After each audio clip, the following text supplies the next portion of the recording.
Welcome to a special edition of The Point with me, Liu Xin, coming to you from Kashi or Kashgar. I've heard a lot of negative things and very anxious, but then we saw people smiling happy. The reason why 300 million people come is because of the infrastructure, the roads, the trains, the planes. It will become like the center of this new technology because it has all the elements that it needs. They use AI also because you have e-commerce now going on with neighboring countries. What is Xinjiang really like today, and where is it headed going forward?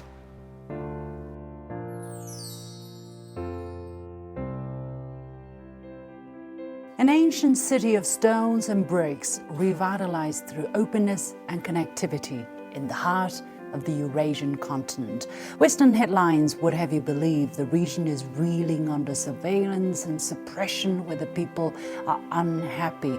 But what's conveniently missing from these narratives is real stories from those on the ground, those with first-hand experiences. In 2024, Xinjiang welcomed almost 300 million arrivals, 5 million of which were made by visitors from abroad. That's 50% more than the previous year. What exactly is drawing all these visitors? What is Xinjiang really like today, and where is it headed going forward? To unpack all of these, I'm pleased to be joined for a panel discussion by 4 distinguished guests. Sitting to my left, a native Uyghur from Xinjiang, Niluobaier Aierti, a lecturer of the School of Media and Communication at Xinjiang Arts University, Luke Johnston, originally from the UK, and a PhD AI researcher and student in Shanghai Jiaotong University, who is now a teacher in Urumqi Foreign Languages School. To his left, Jerry Gray, an Australian social media influencer who has lived in China for over 20 years and famously cycled up and down the country several times, including to Xinjiang. And last but not least, to his left, all the way from Sweden, a researcher on international relations, Hussein Askary, vice chairman of the Belt and Road Institute in Sweden, who visited Kashi last year. The warmest welcome to all of you. I want to talk about this great place, right? It's an amazing place. Yeah, I wish we can do our show every day on such a setting.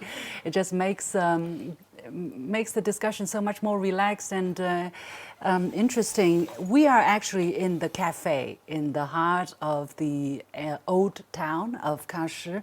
And it's full of Western Xinjiang, Central Asia decor. And look, the cups we're drinking from are original clay mugs developed by local craftsmen. And on the table, we have quite an array of items, and I hope we'll have the opportunity to unpack some of that for you. But to start with, I want to show maybe just this thing.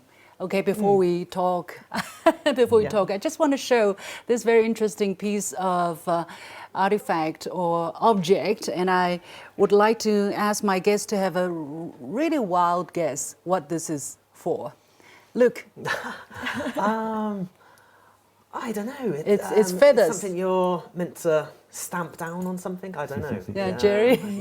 I actually know what this is for. You know what this is Yes, I know what this is for. Keep it a secret for the time being. Spoilers, yeah. Okay. Yeah, Hussein. I asked, I was told what it is. You already know. Okay, let's not keep the suspense any much longer. This is actually for stamping the Uyghur bread, the naan bread. I didn't know. That was a You different didn't guess. know? No, I didn't know. You didn't know? Okay, Oh, so wow, okay. after you make the bread, you're supposed to... Yeah. Niluobaier, you can probably tell us a little bit about how this really works. Okay, so after you make the bread, and then you step on it, and then you put the onion and other things that you like, then make the naan. So it will mix the onion together with the naan. So and it's really tasty for the bread. Maybe if you had a chance, like I think can come to Kashi to taste. I see. Yeah. I see. The very interesting. One functional aspect of making holes in the bread is so it does not inflate. So it remains flat. Yeah. It's actually full of feathers, you know. These are all feathers. Oh, I didn't realize that. Yeah, me neither. And with a rather pointed piece of wood in the middle. Anyway, the very first time. I want to say one thing. You mentioned the architecture of the place because I think this is the type of traditional. I mean, it stretches all the way from northern Africa to here. Is that one aspect of the architecture is to make people feel good. You know, it's open. I know you allow a lot of light. And you have the colors, so it's not oppressive in a sense. It's very open and it's colorful, so it's delightful and makes people relax. I think this is a conscious part of making the architecture. Absolutely. And talking about colors, we have some beautiful colors here. And Niluobaier, again, you're from the local, from the Uyghur ethnic group. Tell us more about this piece of fabric. It's so beautiful here. Yeah, this is the silk. It's a traditional silk in Xinjiang, and we call it atlas. And originally, it is made in Hotan in Xinjiang. In southern Xinjiang. In southern Xinjiang. Where the jade is very famous. Yeah, right. And from the silk, you can see like most of the people, they think silk in China is all from the Hangzhou or this Eastern provinces, China. Eastern China. But in ancient times, the method of how to make the silk is already come to Xinjiang. So, and the pattern on it, it is really colorful. And I think it shows the culture in Xinjiang. It is really vivid and really shows the lively, People love to dance here. I mean, the music and the dance and all of that. Jerry, would you be interested in getting a piece of the silk? Absolutely. For your home? Almost everywhere we go, we take silk back with us. So we went to Yunnan a little while ago, and places like that where we just see the different patterns and the different ethnicities all have different styles of doing it. Have you already had the chance to get one of such? No, that's tomorrow's job. That's tomorrow's job. Good luck. Your wife will be very happy. I hope so. It's interesting, they're trying to modernize it. So there's a lot of fashion stores that I've noticed where they have dresses and maybe suits or hats for men as well. So there's a lot of fashion stores I've seen across Xinjiang. Very good material. So. And you're wearing... Oh yeah, very traditional Kanwai, Normally you might wear this for a wedding. You would see people in restaurants and very traditional Uyghur style clothing. So you obviously like the style. You like to be with the people because you have been living here since the beginning of this year. It seems that you have already kind of melted into the local scene. I mean, it's a good way to implement into the culture, learn about it, be like the locals. So I've been here for a few months already. Short time, but I've learned a lot. So. But you've already spent, what, 6 years in Shanghai? Or? Yeah, 6 years more or less now. Wow. So, but I visited Xinjiang a few times. Okay. So I've already been to Kashmir before. But we'd love to hear more of that. It's a fascinating contrast, right, from the eastern part of China all the way to the the westernmost part of China and the differences. I'd love to hear more of that. But we're actually talking about a very important aspect of the city of Kashmir, which is tourism. I mean, it's a small city on the southwestern part of Xinjiang, which is to the northwestern part of China. But this city is so important, and I did a bit of digging, and I found that tourism really boomed for Xinjiang for 2024, building on the past 4 years. For instance, the numbers for 2024 is the region received over 300 million visits.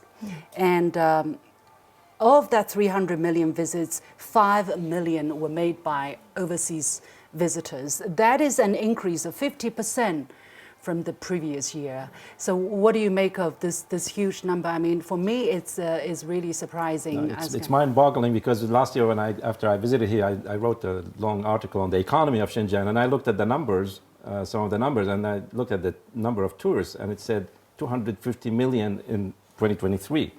And I said, this can't be possible because the population of Xinjiang is 25 million. So 10 times more tourists were here than the population itself. So this must have been... So I started looking at how many hotels are here, how many beds are available, And what does that mean for the local people? Yeah. If you have that enormous number of tourists coming here. Yeah. Have you tried to find out exactly what fueled this boom? No, I think there is this, after the COVID period, I suspected that people wanted to go more. But I think there is also a very clear, probably, I don't have evidence of that, there's an encouragement through tourist bureaus or otherwise, and on, opening up Xinjiang for tourists from other parts of China.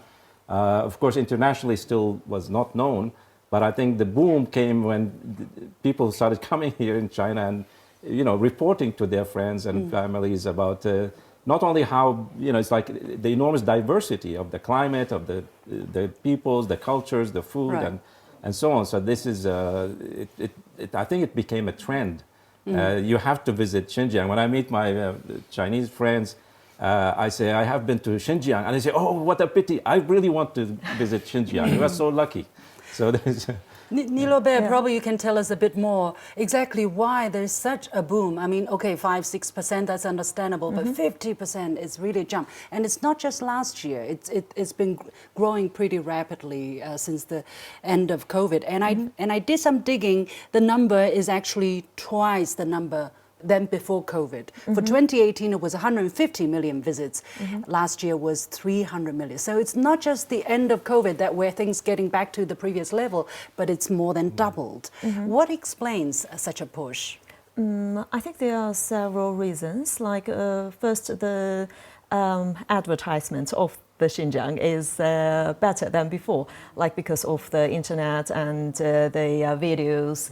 And a lot of people, more and more people, they know like Xinjiang is a good place to travel. And here we have a lot of different scenery. Like if you go to the southern part of Xinjiang and northern part of Xinjiang, that is totally different.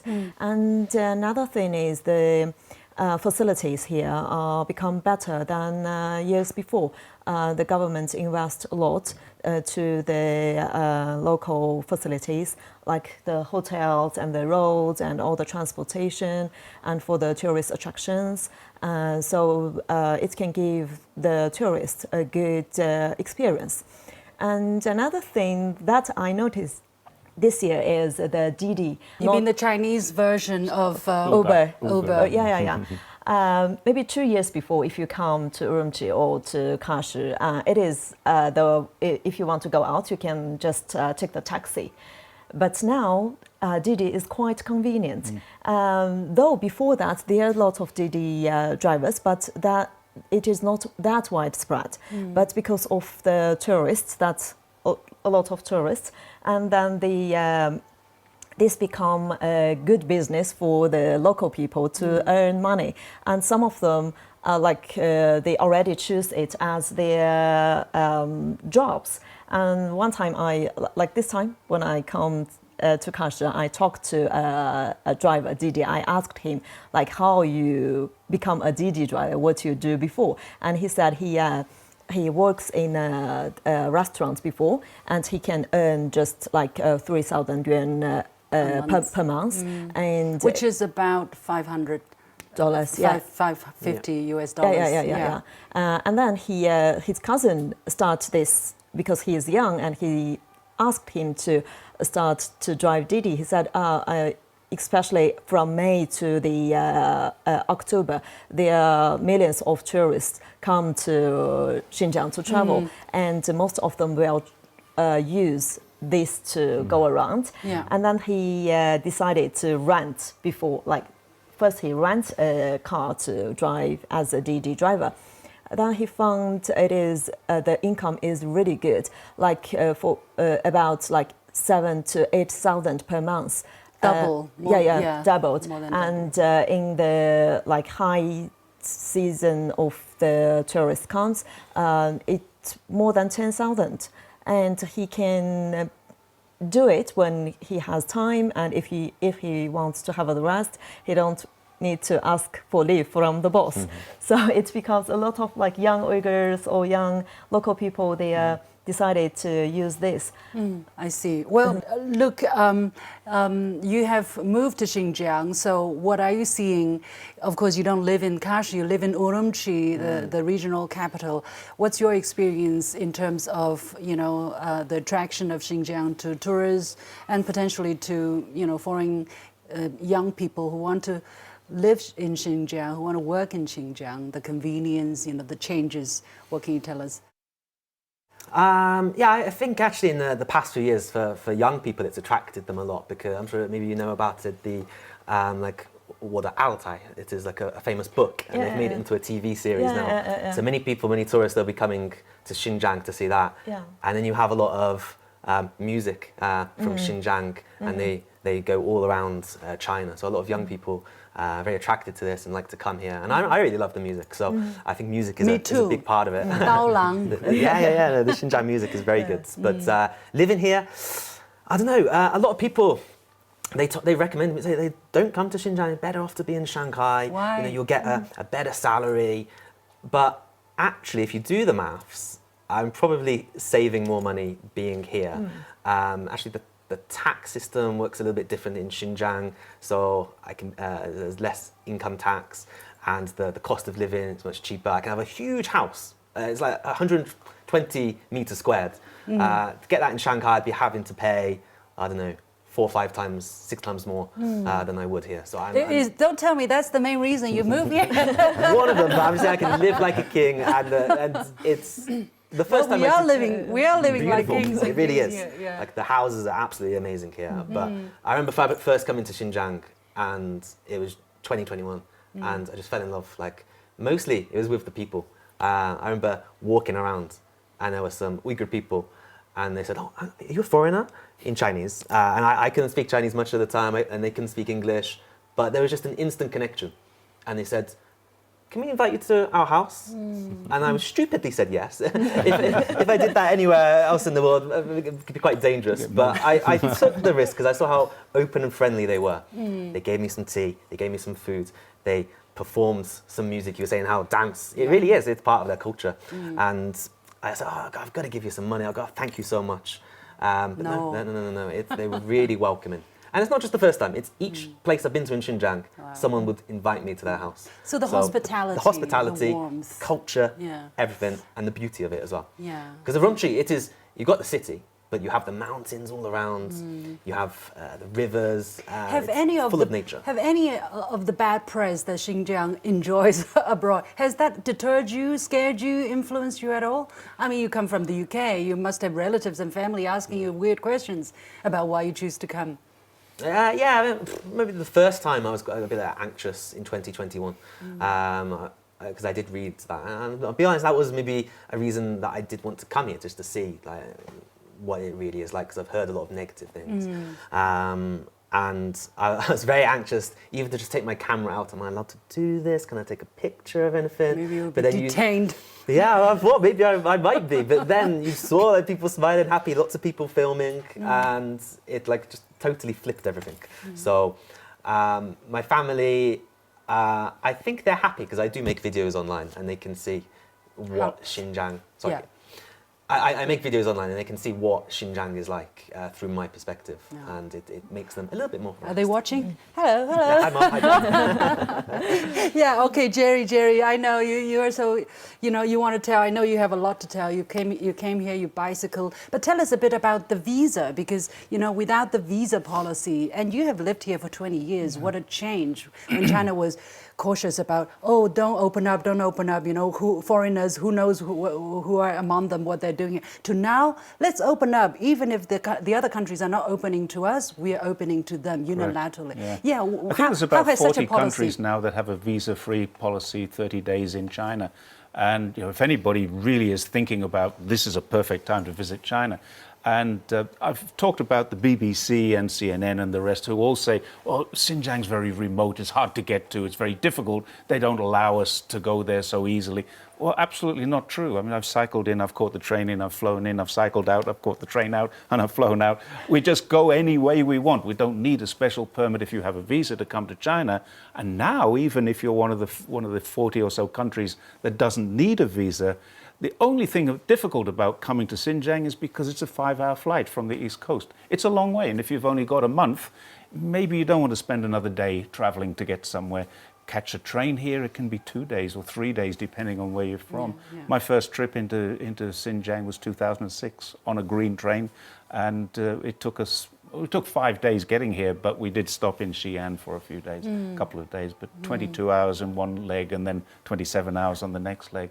But it's well worth the visit. And one of the reasons, if I can add to the reasons why 300 million people come, is because of the infrastructure, the roads, the trains, the planes. I think there are 27 airports now in Xinjiang, and some of them can handle like 100 million tourists a year, and some of them are smaller.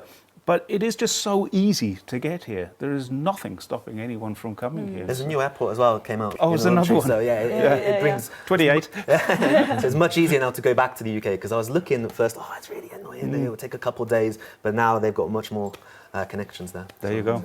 Yeah. How do you go from Urumqi? How many connecting flights do you have to go to Beijing, or can you fly from Urumqi westward?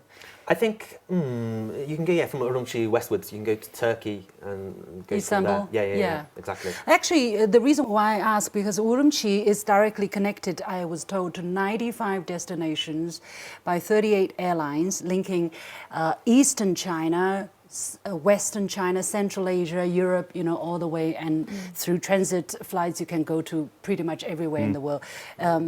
And that number is increasing because 5 new destinations have been added in the past 3 months. So, Hussein, I want to get to you. How do you look at, from an outsider's perspective, if I can, from an outsider's perspective, the urge, the eagerness for Xinjiang to open up further, increasingly, when there is a lot of talk of, inward-lookingness, of localism, but it seems that Xinjiang is determined and it's counting on openness to spur its development. Yeah, I mean, I haven't been fortunate to live in China and in Xinjiang, but just visiting Xinjiang and Kashgar and seeing not only, it was a big surprise for me, to be honest with you, because I found that, the infrastructure, as you mentioned, in Urumqi, and everywhere. I mean, my biggest surprise was the city called Korla. And when I look at the map, it's right on the edge of the second largest desert in the world. It's one of the most modern cities I have seen. And the infrastructure, the buildings, the schools, the hospitals there are better than many other parts of the world, including in Europe. So this fantastic development that has taken place in Xinjiang is just enormous. It's even beyond what I expected, although I thought I knew something about Chinese economy. But then the other thing is, like Kashgar, it's the history and the diversity of this place is just incredible. I was walking today near the mosque, and I remember, in Arabic school books, in the history books, the Kashgar is mentioned, even by ancient Arab historians from the 8th and 9th century, because this was the touching point between the Islamic Empire and the Tang Dynasty in the 8th century, and then this developed from confrontation to diplomacy and great relations along the Silk Road. So now Xinjiang, and this is what is fascinating about Xinjiang and the development and opening of Xinjiang has taken place. Like, from being an isolated place, outpost, it's like Xinjiang is like in the corner. Now suddenly it is actually the center of Eurasia because of the Belt and Road and the new Silk Road development. So Xinjiang also is leaping ahead, not simply as a bridge between the developed part of China, where the industries and technology is transferred to the rest of the world through Xinjiang. It's not only a bridge anymore. It will become, because of the enormous investments in industrial projects here and technologies, that there will be enormous industrial activity here where things will be produced here instead of just shipped through Xinjiang. Absolutely. And then the massive economic cooperation agreements with Pakistan, with Central Asia, with all the neighbors of China who are also neighbors of Xinjiang, that the Xinjiang will become a completely different place. Hussein, you have actually touched upon something very important, because Xinjiang has registered remarkable growth Okay, for the year 2023, which is the latest figure we have, its growth rate of GDP, its investment, its consumption, import and export, fiscal revenue, and residents' income level all ranked among top 5 in China. You know, that is rather incredible. And I asked my team members to go around and find some, you know, local artifacts again, or, you know, souvenirs. And this one, I think, is a very good representative. It says terraced folk residence. Basically, it has to do with the history of Kashgar, because they have these elevated terrace structure villages used to live, but increasingly it's being preserved as some kind of a cultural site, but it's well protected, and people are making a living through tourism. You know, they're making these fine souvenirs so that they can transfer from an agricultural lifestyle to a, you know, more service-centered modern lifestyle. Niluobaier, I want to ask you, what kind of impacts is the development, is the connectivity having on the locals? Because Kashgar is heavily ethnic. Out of the local residents of the region, over 90% are ethnic Uyghur. So what kind of impact is all the things that we talk about having for the local people, for their lifestyle, for their tradition, for their income? I think I can give some examples. For example, this atlas, it's silk. The silk. Maybe before, just the local people, like the women, they will buy the silk and make clothes. And now the younger generation, the young designers, they combined the tradition with the modern, and then they have a lot of souvenirs made by this silk or the pattern, and the local will earn a lot from this. And for the job opportunities, because of the tourists, and there are a lot of hotels being built, and a lot of restaurants are opened, and all of them need new employment. So the local people, they have more job opportunities. And other things is like for this old city, they are just for living, and now a lot of people come here and they use this opportunity to sell their handcrafts.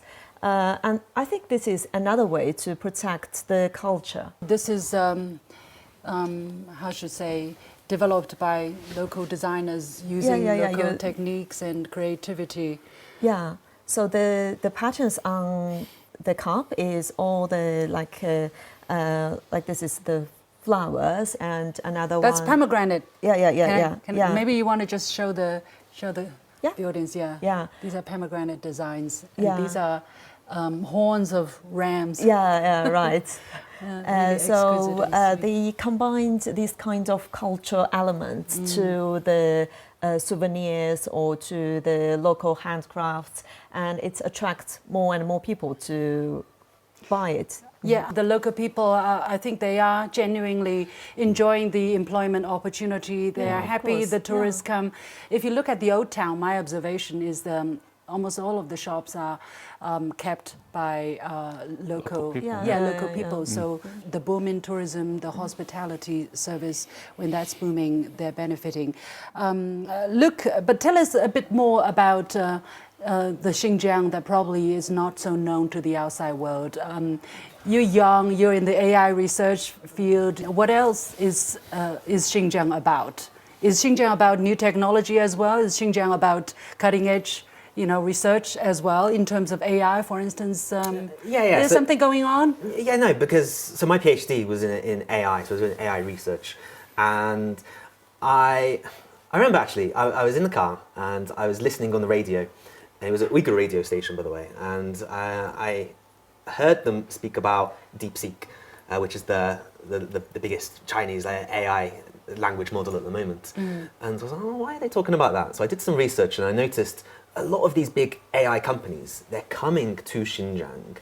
They're doing some collaboration. They're collaborating with the universities because to run these AI models, what do you need? You need firstly data, but you need a lot of energy to keep that going. You have these GPU farms, and a lot of that is in Xinjiang. You have Karamai, Hami, a lot of those cloud centers. We actually been to one of the data center in Hami that's fueled by the solar thermal power plant there. Yeah, so a lot of it is green energy as well. So you've got these shallow, large coal seams that you can get like that, and you have the hydrogen farms, and so all of this can be used. It's green energy. A lot of it can be used for the AI, and also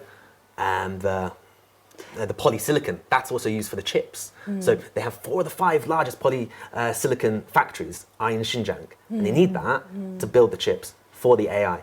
So you were seeing a lot of AI companies, they're coming to Xinjiang now, and I think there's a lot more research into that. What are they using the AI for instance, at this juncture? Are people able to enjoy the research results yet? Yeah. So I've seen, Xinjiang Medical University, for example, they're using some computer vision, so you're able to detect from an image, a medical image from the hospital, do you have a disease or not? And in Central Asia, there are certain epidemics of certain diseases which are not in other parts of the world. So maybe Western countries don't care about it. But in Xinjiang, they have done that, and they've been able to create some really useful AI. I think there was worm cancer that was going around a few years back, and it was Xinjiang Medical University. They developed the AI to help detect that and then to treat that. So yeah, it's been used. So it's one of your research interests, and you would like to do more in this regard? It's always my plan in the next maybe 5-6 years to build my own AI company. I'd love to do that. Involving Xinjiang? Well, initially no, it was Shenzhen, because they have some really great benefits. But now you change your mind. No, genuinely, I'm thinking, I'm seeing more and more of it, and the government, they've given a lot of tax benefits for some AI companies, but also the research coming here.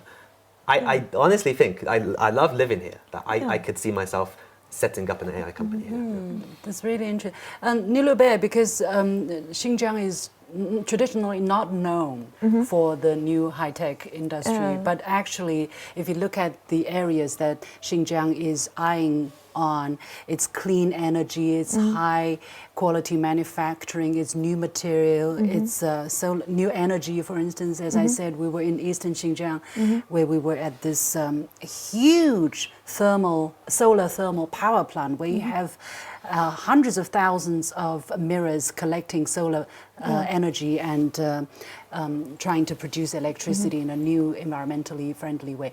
What is Xinjiang's plan for the future in terms of green growth, in terms of high quality growth? Can you tell us a bit on that? Okay, I want to add one important part is the free trade zone. That is, now Xinjiang has 3 huge free trade zones. One is located in Urumqi, and one in Kashi, and one in Horgosh.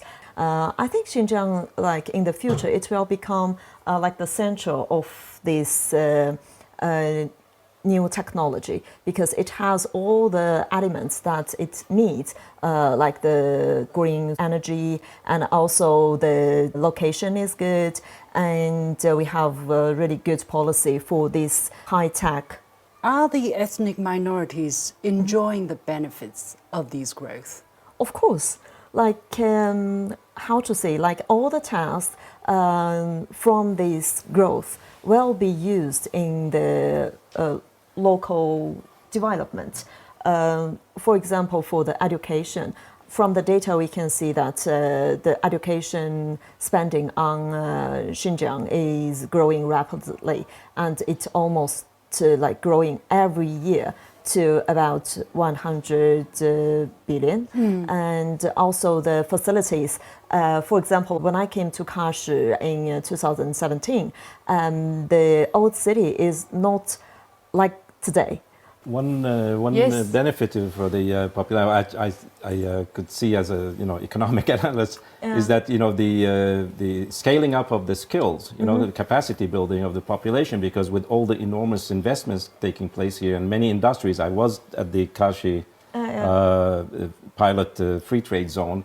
You not only have logistics, fantastic logistics. They use AI also for because you have e-commerce now going on with neighboring countries. So you have logistics, you have packaging, you have all kinds of things and transport, but also you have new industries. Yeah, Xinjiang definitely holds a very important place for China's development. It's the Western gateway, and in the future there will be other development. I know that there is huge potential that's being unleashed through cross-border e-commerce, through bonded trade, through logistics. You know, there will be China, Kyrgyzstan, Uzbek railway that will be going through Kashi. So that will also make a very big change. The contrast between what we're seeing, what we're talking about, all the things that are happening here on the ground, and what you're seeing on international media, you know, the timeline of all the things that they have said, the bad things they've said about Xinjiang, you know, first the genocide, the concentration camp, blah, blah, and then the forced labor, the supply chain, Volkswagen was forced to sell its operations here in Xinjiang, and now they're targeting international hotel chains. Do you see some kind of, you know, strategy, what they're really trying to do, despite all the things that have been happening in Xinjiang? What do these so-called human rights defenders really want to achieve? One thing is very clear. It's designed to stymie China's growth. It's designed to paint China in a bad light so that other countries, particularly Muslim countries, underdeveloped countries in Africa and Central Asia and Latin America, so that they feel, well, the Chinese people are oppressive people. And of course, it's clear that they're not at all. Certainly, if you come here and see for yourself, they're not. The biggest gotcha moment that I've had, and I've had it many, many times, people say, look, there's a prison in Xinjiang. And I say, yeah, there is a prison in Xinjiang. What's the big deal? I come from Australia. There's 25 million people, 26 million people, very similar population. Australia has 142 prisons. What's the big deal with you showing me a prison in Xinjiang? It's nothing special. They have criminals too, so they put them in prison. Everywhere in the world they have this. It's not a big deal. And I think that seems to be forgotten. People say, oh, look, there's a terrible situation going on in Xinjiang, and here's a prison to prove it. It doesn't prove a thing. Yeah, if you read the press, it sounds pretty gloomy and it sounds pretty bad. But if you come here, right, if you walk the streets, I think I'm not disheartened, let's say. I think, these are just noises that we'll see eventually the truth will prevail, and the development of Xinjiang is for the people of Xinjiang to enjoy. Anyway, we talk about Xinjiang welcoming 300 million visits in the year 2024, 5 million of which were made by foreign visitors. One thing definitely people wonder is whether they're going to get around easily in Xinjiang. What about the language? And Luke, I want to ask you that question, because although you lived in China for nearly 6 years, but you moved from Shanghai to Xinjiang, how did you handle the language here? I remember at first coming to Xinjiang that it was interesting. If you go to maybe Urumqi, a lot of people there will speak Mandarin, but then I really like going to the rural parts of it. And you speak to some older people and they don't speak Mandarin. But I really wanted to speak to the older people because that's where you get the stories from. That's where you learn about, they have a lot of wisdom and knowledge, and you can pass on that. But they couldn't speak Mandarin, and I just fell in love with Xinjiang. So you had to study their language? Yeah, that's the only way, study the language. It was a bit daunting at first. But, how did you do it? Well, multiple ways. So I started off, I took some online classes, and then, I'll show you actually, let me show you. I got this book, okay? So it is a book in English. I'll show you the camera, yeah. So this is a book I bought online in China, and you can learn the Uyghur language, all in English. So it is really good resources for that.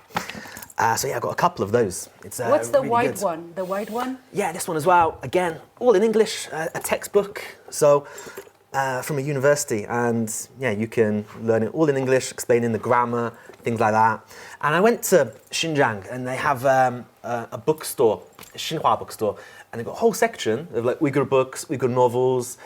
I remember there's like an AI book, how to learn AI in the Uyghur language. Wow. So you can like get food recipes. So it's the language is not banned here. Oh yeah, it's a legal book. No, absolutely not. I mean, I think the misconception arises from maybe it's not the primary medium in schools, it's Mandarin. But then they neglect everywhere else in China, because if every city has their own language, every dialect, it would be impossible to do business, to travel, and do work in these places. So firstly, you have get people to learn Mandarin, and then, as I have done, I've literally shown that you can learn Uyghur. It's a cultural thing. People, they can learn it. I've been to a training centre where I've taken classes in Urumqi. Yeah, take a training centre. I'll have weekly classes, one-on-one as well. How is your Uyghur now? It's okay. What can you say? Oh, I've got the pressure here now. I could have said anything, but now you want me to say something? Yeah, you can also like to learn from the TV station and also the radio, because in Xinjiang the TV, like, it is really characterized by its lots of languages, TV stations and radio stations. Like, for example, we have about 4 languages, like Uyghur, Kazakh, and Kyrgyz, I think. And also Han in TV station and also radio station. So we can try your Uyghur language. Okay. Yaxshi musla dostlar, men Angliadan kalgan lukan mening men Uyghur jab tekdicha. Lekin men az Urumqida. Wow. It is okay. Thank you. What did he say? He introduced himself and he said his Uyghur language is not that good, but it's good. It's good. Yeah, it's good. Thank you. Jerry, how's your Uyghur? My Uyghur is non-existent. Ask me about Cantonese. Where I was going to ask a question, actually, if I can throw a question into the field here. In Tibet, Xinjiang, last year I was there, and I found that every student must learn Tibetan. Every student, whether they are Tibetan or not. Is that the same here, where if you're in a Uyghur region or a Kazakh region, do you have to learn the language at school? Because in Guangdong, they're not allowed to learn Cantonese. They don't learn it. They speak it at home, of course. It's not a dying language or anything like that. But do they actually learn Uyghur language if they're non-Uyghur speakers? It is the selective courses in the school, so you can choose to learn it or not. Okay. Yeah. And also there's the Uyghur major in the universities. So mostly Uyghur, but I believe there are some non-Uyghurs and they start from scratch. They have different ones. So not just in Xinjiang, but other places in China as well. Yeah, in Kash University and the Xinjiang University, most of the university, they have the Uyghur language major, and some of them are Uyghur students and some are other. So it's no difference to us going to university to learn English language or English literature? Yeah, of course. No, just on the language, I was joking, of course, saying that it's banned. But from the moment I landed last time in the airport, the signs in the airport, on the roads and the subway. You can read some of it. I can read some of it because it's an Arabic alphabet. Yeah, because you're originally from Iraq, right? So it's similar to... So I took the subway in Urumqi and just to try it. It's one of the most modern subways in the world. It's so clean and so advanced. And I was looking at the signs, also reading the station names, and then I read, Kutab Khanasi. Which means library in Kurdish, Persian language, but also Arabic. I could read it in the Arabic letters. So I told my interpreter, look, let's get off at the library.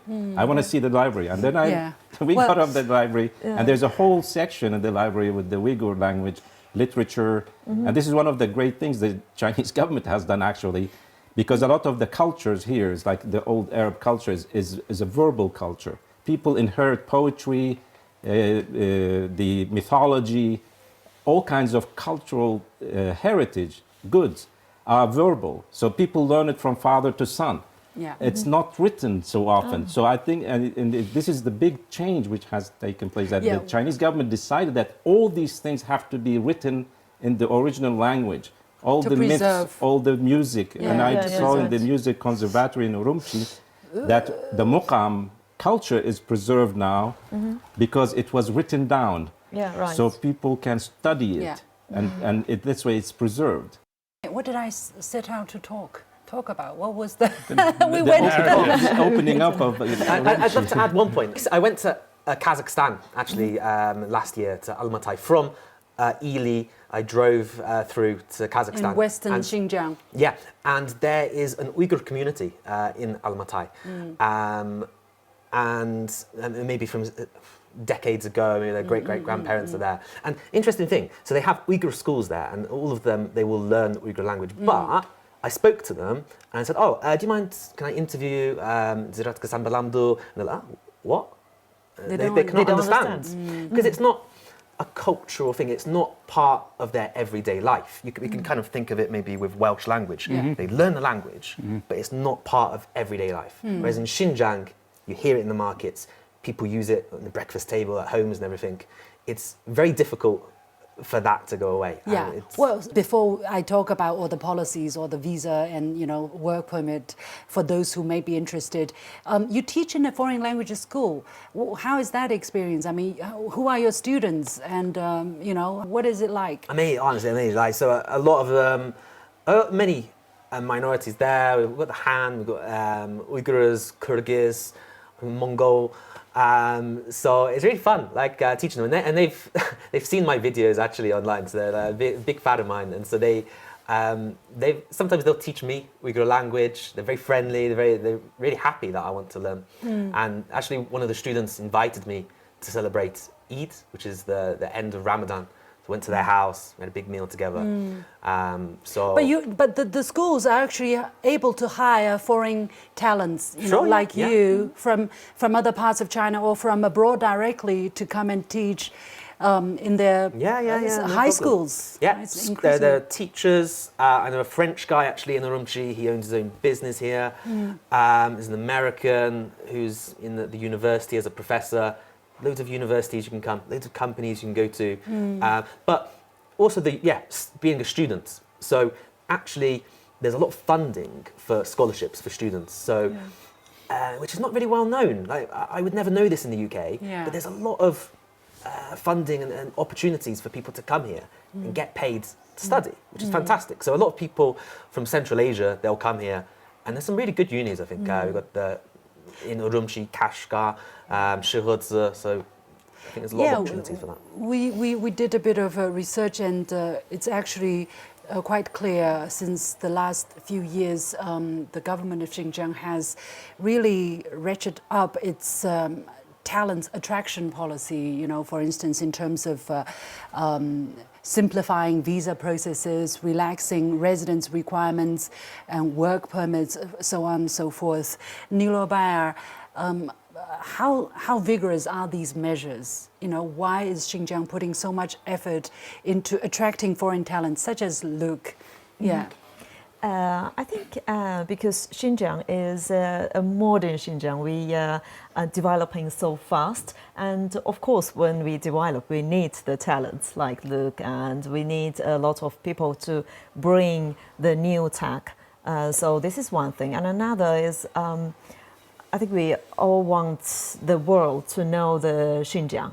And if you don't come, if you don't experience, you just read the news or see some false information on the internet, it's not the good way. So I think this is another way to let more and more people to know the modern Xinjiang. Like Luke tell us yesterday, like some of his friends ask, are you riding the camel to work? So we want to say that we are not that traditional.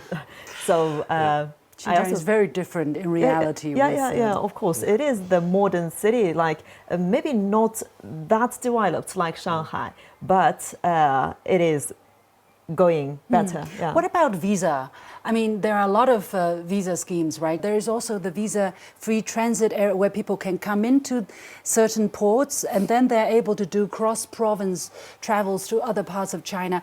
How free, how open is travel? How easy is coming to Xinjiang? Jerry, I don't know how much you know about it. It's very easy. For someone who's watching this on the internet, right? If they want to come to Xinjiang, is there any restrictions? If you have a transit and you get a ticket from, let's say, Australia, from Sydney to Beijing, and then you have a ticket from Urumqi to Almaty, then you can travel across China. You've got 10 days to do it. So transiting in and out of China is extremely easy. And I think that's everybody. That's the whole world. And that's kind of a thing that China grants to friends. at the moment, and so it'll be a while before America gets that. But it's something that I think they should really think about. You know, letting as many Americans come and see for themselves. Xiao Hongshu did this. It actually opened up a whole load of blinkers, and they said, "Wow, look what's happened here," and it did change the perception. And now we're starting to see the reality of that. Is that the polls are showing China is now more influential than it used to be. It isn't, but the perception is that it will be. And that's the important thing. China is exactly as influential or as important as it always was, but people are starting to see that now. And coming in with that visa-free, wow, it's fantastic. You are pursuing a Chinese citizenship, I understand. I'm pursuing, yes, eventually. The plan is that I will get permanent residency. We're in the process of that application now, and 5 years later I will pursue citizenship. You want to retire? You want to? I am retired. You want to spend the rest of your life here in China? China? Yeah, home. Wow. Yeah. Okay, on top of the 21 years already spent here. Well, I once answered a question to a journalist which was taken way out of context when they said, "Would you live in Xinjiang?" And I said, no, I wouldn't live in Xinjiang. And because I have my reasons, the weather is brutal. At certain times of the year, it's quite brutal. My family, my friends, everything, my life, I was working at that time, everything was in Zhongshan, and I wanted to live there. But it was taken out of context. And, you know, when asked, Jerry Gray said, no, he would never live there. It's too dangerous or too restricted. Set the record straight today. Yeah, the record is now straight. Yeah. Luke, would you? You're staying here, you're living here. How long do you plan to stay here? The plan was just a year, but honestly, I love it. I feel I could stay here a while, but I don't know. I think there's so much culture, so much diversity, and even though I've travelled across Xinjiang, it's so big. There's like so many places I've still not been to, so I think it's a great place to live. And when you knock on people's door, what do they do? The locals? Do they open up their arms and welcome you in? I've made so many friends. Yeah. When you're doing videos? Yeah, I've been making videos online, so. Here in Kashi as well? Yeah, so people can subscribe. Like a great business person. He's stealing my job, you know what I'm saying. I plan to do some of that, but I probably won't be as good. To wrap up, Hussein, looking all of that, second time in Kashi, what would you go back and tell your friends and colleagues? Will people listen? Yeah, well, I think a lot of people listen. I mean, there are people who have already decided they don't care about facts. They don't care. These are the people who are ignorant, or they are ignorant and arrogant, and they serve. Don't waste time. Don't waste time with that. But there's a lot of people are curious about what's going on in China. As my friend said, you know, more and more people are opening their eyes. They want to travel. So I would tell them, just go travel to China, go to Xinjiang, and discover for yourself the reality there. But I think there are so many fantastic elements about you know, Xinjiang especially, because you have side by side this fantastic economic development. You have this conservation of the culture, and I think there's a conscious idea behind preserving. I mean, like the old city here. Yeah. I went to the museum, and they show how this old city was conserved, how restored to its original. Yeah. It was completely destroyed like 30 years ago, but now it's completely different. And I think there's a conscious view in China generally, but even here, is that with the very extreme rapid industrialization and modernization, you have to preserve the culture and the traditions. Yeah. And I think Xinjiang is a fantastic example of that. Yeah, and that's the charm of this place. Yes. In the middle of modernizing Xinjiang, we still have such beautiful traditional places where we can think about, connect with the past. Yeah. It has to be said that's true of most of China, for sure. Even in places like Shanghai and Beijing, you can still find old China there. Yeah. And Kashi has a special place for Xinjiang. I understand there is a tailor-made regulation on the protection of the cultural heritage here in Kashi. So, unfortunately, time has run out. We'll wrap up. Luke, please allow me to do this. There you go. Put that on. Now you look like a Xinjiang lad. There you go. It's a little bit small for you, but anyway, thank you so much. You can take it off. That's beautiful. It's been a great conversation. Thank you so much, Niluobaier from Xinjiang, Luke Johnston from the UK, Jerry Gray from Australia. Thank you. Hussein Askary from Sweden. And with that, we come to the end of this special edition of The Point with me, Li Xin, coming to you from the heart of Kashi or Kashgar in southwest Xinjiang. As usual, you can follow me on Facebook and Twitter using the handle Lucian in Beijing. On behalf of the whole team, thank you for watching. You've got the point.